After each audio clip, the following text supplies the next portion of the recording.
Starting of Sectarianism, فرقہ واریت in Islam. Full detail. Introduction. Islam was revealed as a complete and perfect religion.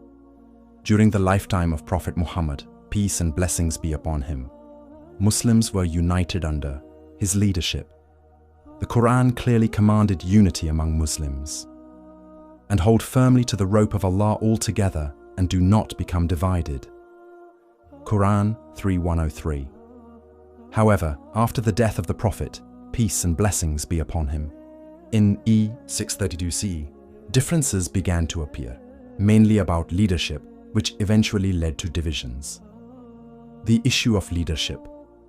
The first big disagreement among Muslims was about who should lead the Ummah after the Prophet's death. Some Muslims, later called Sunnis, believed that the leader should be chosen by mutual consultation, shuri. Therefore, they accepted Hazrat Abu Bakr, may Allah be pleased with him, as the first caliph. Others, later called Shias, believed that leadership should stay within the Prophet's family, Ahlul Bayt, especially through Hazrat Ali, may Allah be pleased with him. This political dispute about who should lead slowly developed into theological, aqaid differences, the formation of major sects. Sunni Islam followed the caliphs Abu Bakr, Umar, Uthman, Ali, may Allah be pleased with them all, and based their beliefs on Qur'an, Sunnah, and the consensus of the companions. Shia Islam focused on the leadership, imamate of Hazrat Ali, may Allah be pleased with him, and his descendants. They believed that divine leadership should continue through the family of the Prophet. Peace and blessings be upon him. Thus, the first division happened mainly due to political reasons, not because of differences in the basic teachings of Islam.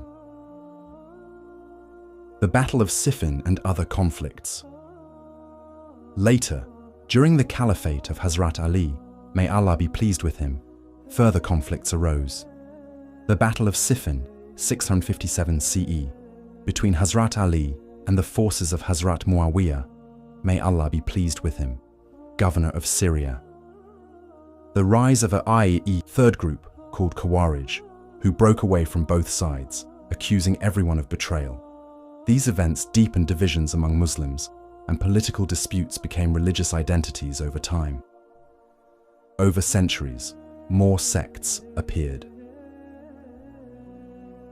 Over centuries, more differences in fiqh, Islamic law, Aqidah, beliefs, interpretations of Qur'an and Hadith led to the formation of different groups and schools of thought, like Hanafi, Maliki, Shafi'i, Hanbali, fiqh schools, Ash'ari, Maturidi, Athari, Aqidah schools, various Sufi orders.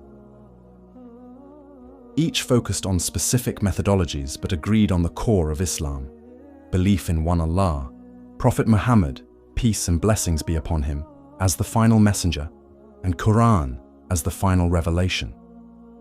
Qur'an and Prophet Muhammad, peace and blessings be upon him, warned against sectarianism. Qur'an.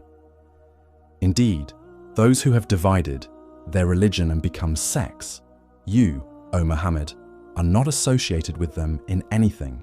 Qur'an 6:159. Hadith. Prophet Muhammad, peace and blessings be upon him, said, "My Ummah will divide into 73 sects. All of them will be in hell except one." When asked who that would be, he replied, "Those who are upon what I and my companions are upon." Sunan Abu Dawud, Hadith 4597. Thus, Islam warned us not to divide, but to stick firmly to the Qur'an and Sunnah. Prophet, peace and blessings be upon him. But unfortunately, it evolved into deeper divisions. Despite these differences, the core message of Islam remains unity, peace, justice, and following the true teachings of the Prophet Muhammad, peace and blessings be upon him.